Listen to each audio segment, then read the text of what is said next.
Part 1. You will hear a conversation between a travel agent and a customer who needs to book a hotel for a group visit. First, you have some time to look at questions 1 to 6.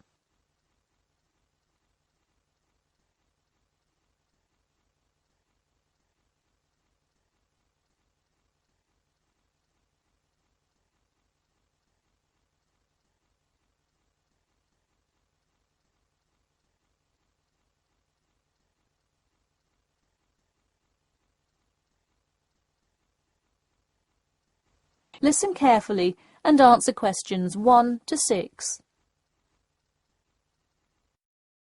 Hello, Elite Travel. This is Emily speaking. How may I assist you today?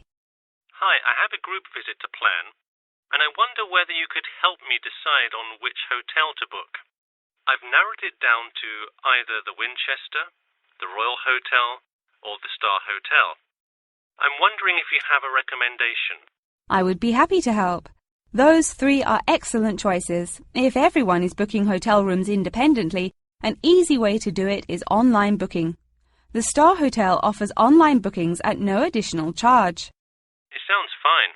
Yeah, and you can even book the gorgeous sea view rooms if you act quickly.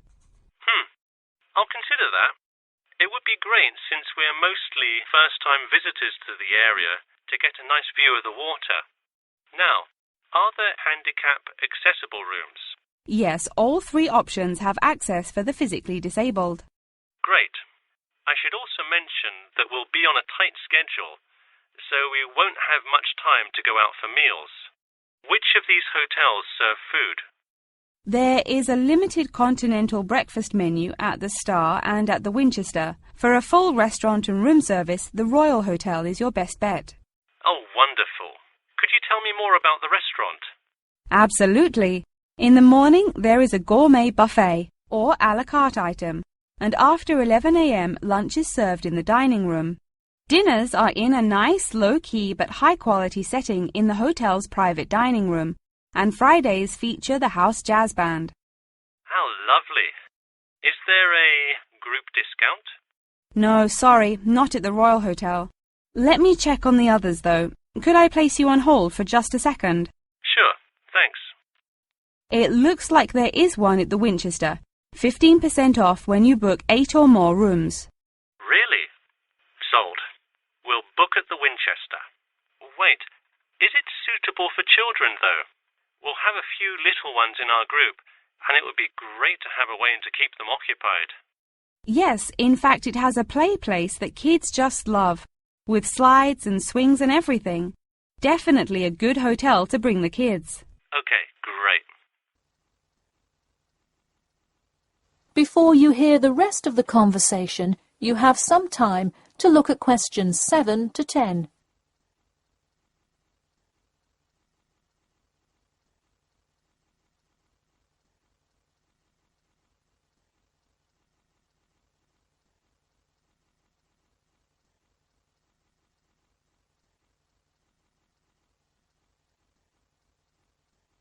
Now listen and answer questions 7 to 10.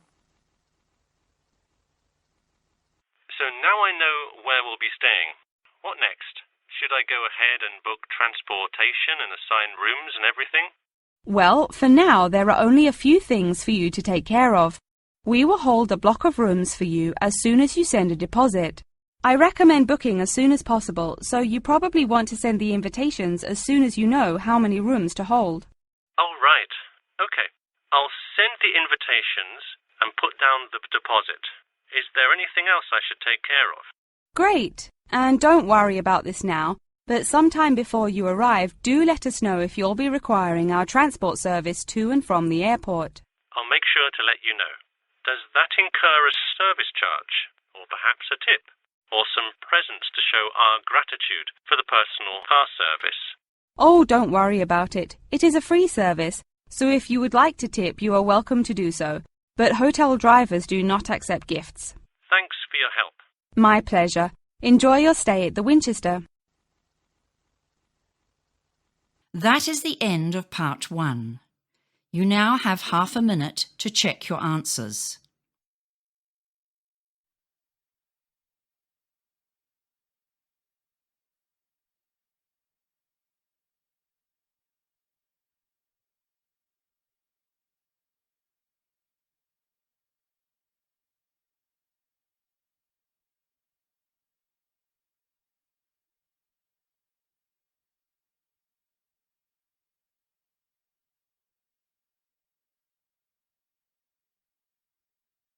Now turn to Part 2.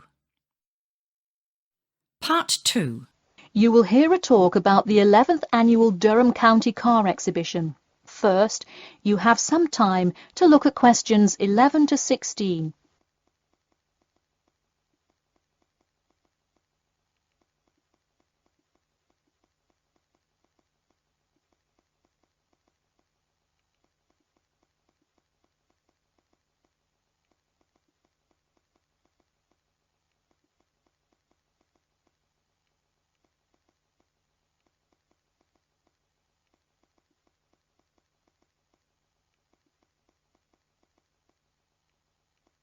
Now, listen carefully and answer questions 11 to 16.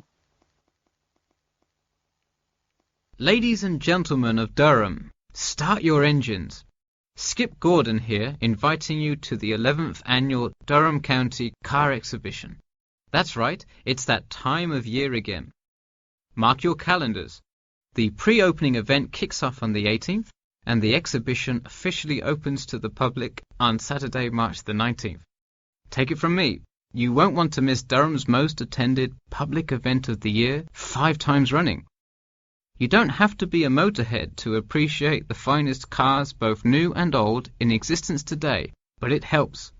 Be one of the 70,000 people to see everything from big rig monster trucks to good old-fashioned classic hot rods. Get your tickets now. Admission is £10 for adults and £5 for children during off-peak times, and £20 for adults and £10 for children, and senior citizens on weekends and for full-day passes. Come see vintage classics, bid in the auctions, and even test out a few on the Winners' Circle racetrack. An insider tip: weekends are the exact time when all of the best attractions take place, but to avoid Saturday crowds, join us this Sunday. You'll see me, Skip Gordon, and all your friends from WKXP there this Sunday at our very own booth, so stop by and say hi, and you might just win a prize of your own. A new attraction this year will be the addition of a new car category, electricity, namely the electric car class. See displays from Toyota, Honda, and you guessed it, Tesla. Watch as the first generation of fully electric cars compete on style, ride, and watch the main entertainment as there's going to be a fabulous show of racing car to see who takes home fastest battery-powered car. While not typically known for their speed, this new class is guaranteed to surprise you.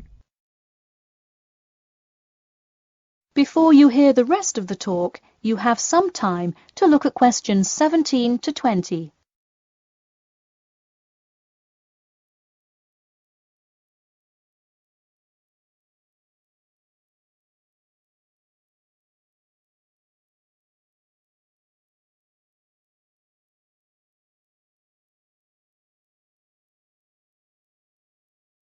Now listen and answer questions 17 to 20. Get tickets before they sell out.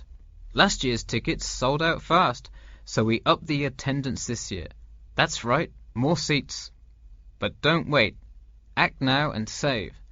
That's right, if you buy your tickets before this Friday, you'll get 2 for the price of 1. That's right, 2 for the price of 1. And don't worry, kids, just like last year, there's something specially for you. Wreak havoc on the road with the Kids Crazy Cars ride, and then race around the Tiny Tykes track in your favorite child-sized race car. Meanwhile, Mom and Dad can take a spin in a ride a bit more than their size. We're rolling out a massive dirt track so you can get behind the wheel and test drive something a little more adventurous. Put the pedal to the metal in a 4x4 SUV as you go over bumps and navigate through twists and turns. You'll want to buckle up. You heard it here. Act now to get in on the fun at the Durham County Car Show before it's too late. Come for prizes, good prices, and good old-fashioned family fun. We had a lucky draw for a new car last year, But this year, our main event is the Monster Truck Rally, where one lucky fan will win a chance to experience the thrill from behind the wheel, well, next to the wheel, as they ride with legendary driver Smash Tate. Feel the speed firsthand and talk to a living legend in a true, once-in-a-lifetime opportunity. For tickets, go online to www.durhamcountycars.com or call 1-888-CAR-SHOW now. We'll see you there, and always remember to buckle up. That is the end of part 2. You now have half a minute to check your answers.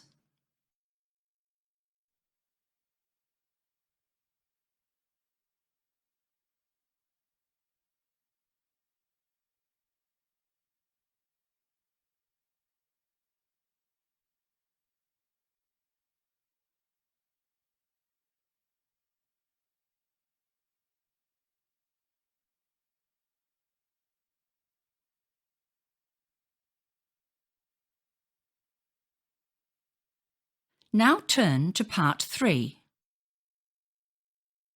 Part 3. You will hear a student asking Professor Jameson for advice in choosing courses for next semester. First, you have some time to look at questions 21 to 23.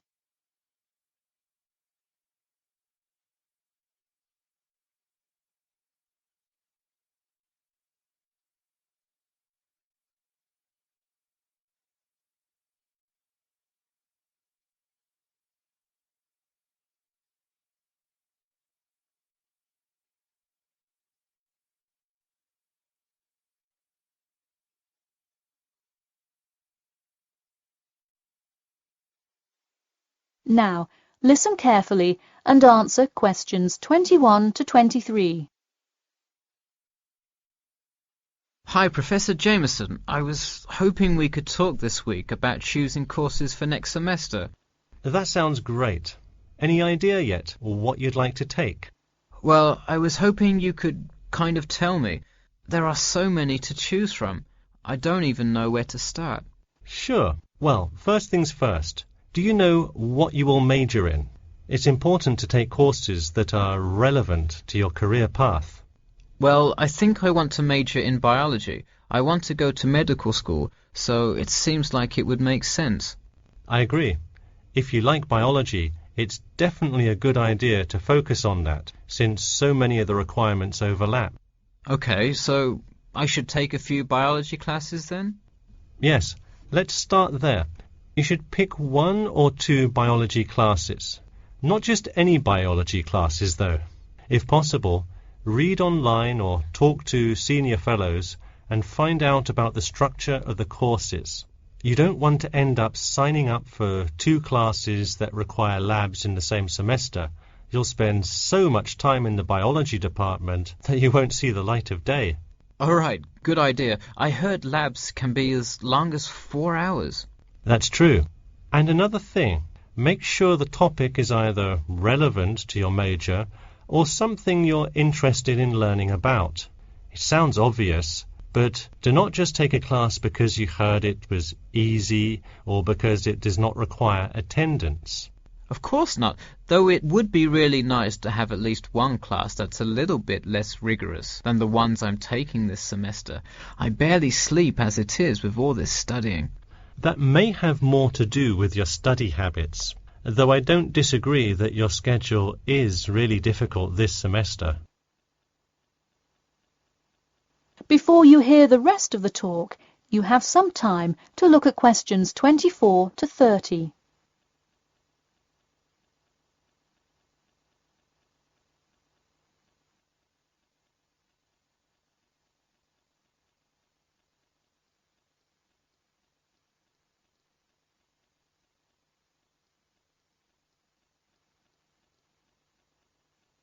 Now, listen carefully and answer questions 24 to 30. So, any idea which biology classes you may decide on for next semester? Well, I was thinking of taking human physiology. It sounds relevant and interesting. I think it is an interesting class, but I would recommend against it. You're already in human anatomy, which also covers physiology, so it would be repetitive and probably not the best use of your time. If I already know some of the stuff, I could take it to boost my GPA a little bit. You could maybe do that, except the professor that teaches it is famous for giving out the fewest A's of any professor. Oh, well, never mind. Now, changing subjects. Have you decided yet on your research topic? Well, I actually decided. I don't want to do a research paper. I'm going to do a dissertation instead.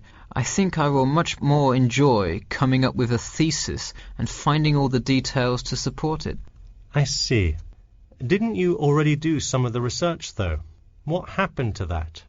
Well, I started doing research.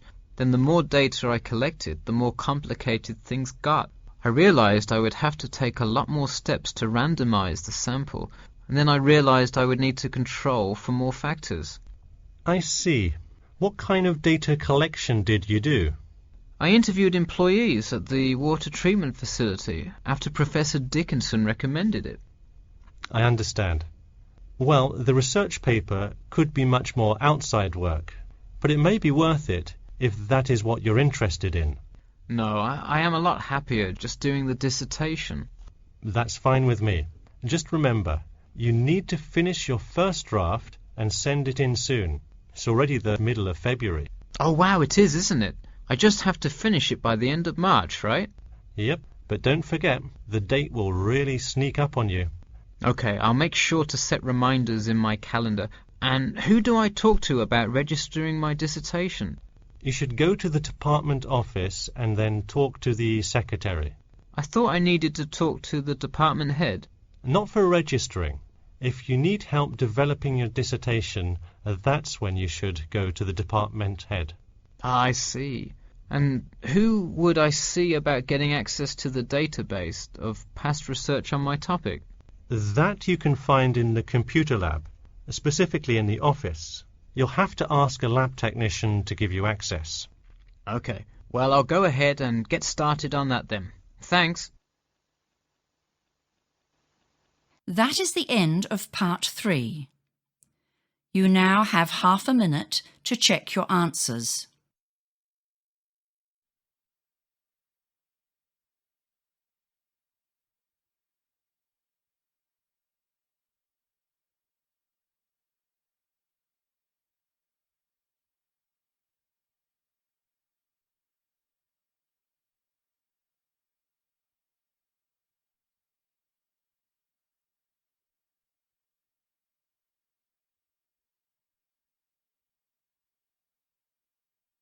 Now turn to part 4. Part 4. You will hear part of a lecture about the role of sleep in humans and animals. First, you have some time to look at questions 31 to 40.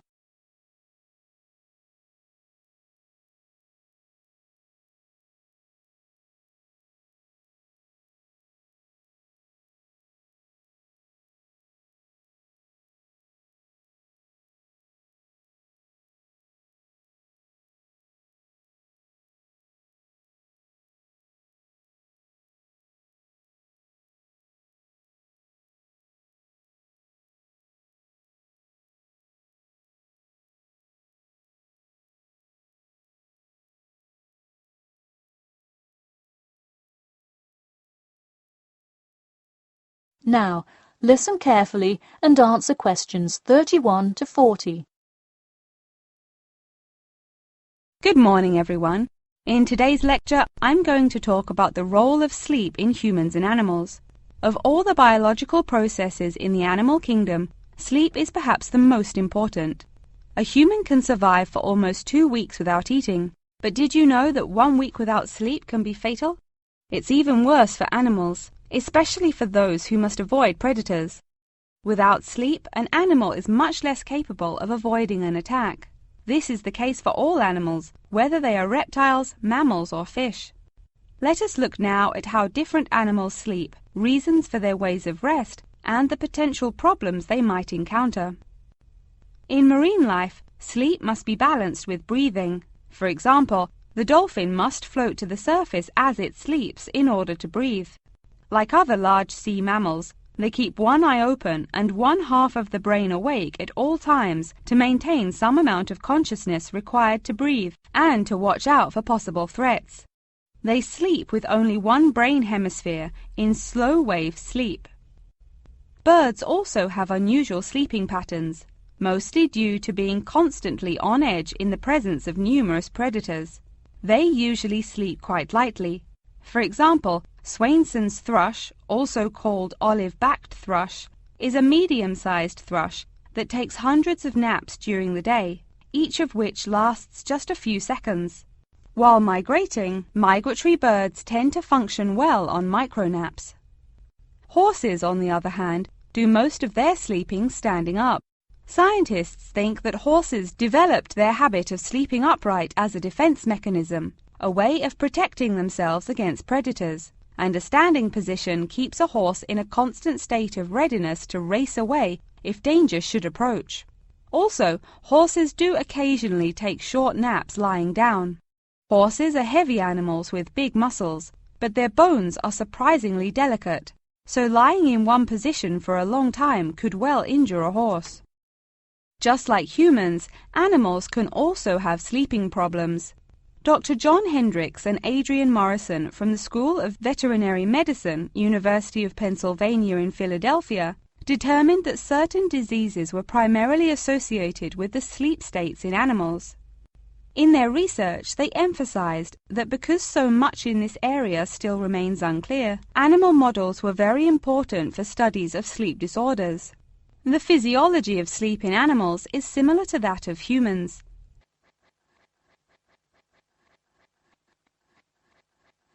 But why do we humans sleep? Researchers and scientists believe it helps us organize our memories of the day, that sleep acts as a kind of filing system for the brain. Without it, our thoughts become disorderly and confused, which leads to increased likelihood of accidents and a tendency to say and do bizarre things. Researchers also believe that sleep plays a key role in learning. We sleep so that the brain can integrate new knowledge and form new associations. Because of the similar sleeping pattern to that of humans, rats are often studied in order to increase our knowledge of human physiology. In one study, rats were kept awake for almost 2 weeks and their behavior was observed. Researchers found the sleep-deprived rats could hardly remember anything of what they had been taught that day. For example, one rat had been taught to recognize pictures of various Parisian landmarks in order to receive food. Pressing a button below a picture of the Louvre would result in food being released, and so forth. However, when deprived of sleep, they would press buttons seemingly at random. In addition to rats, the fruit fly, a small insect that feeds and breeds on spoiled fruit, also has been used as a model organism, and thousands of scientists around the world work on it. But why was the fruit fly chosen to be studied? It was for practical reasons. The most important one is that the relationship between fly and human genes is so close that the sequences of newly discovered human genes, including genes that show a susceptibility, can often be matched against their fly counterparts. This provides an indication of the function of the human gene and could help in the development of effective drugs to help people with sleeping disorders. Therefore, many scientists today choose to study the genetic structure of the fruit fly, which could make a particularly important contribution to the understanding of developmental processes in humans. In conclusion, sleep is a necessary part of life, not just for humans, but for the entire animal kingdom. Now, I'd be happy to answer any questions you may have. That is the end of part 4. You now have half a minute to check your answers.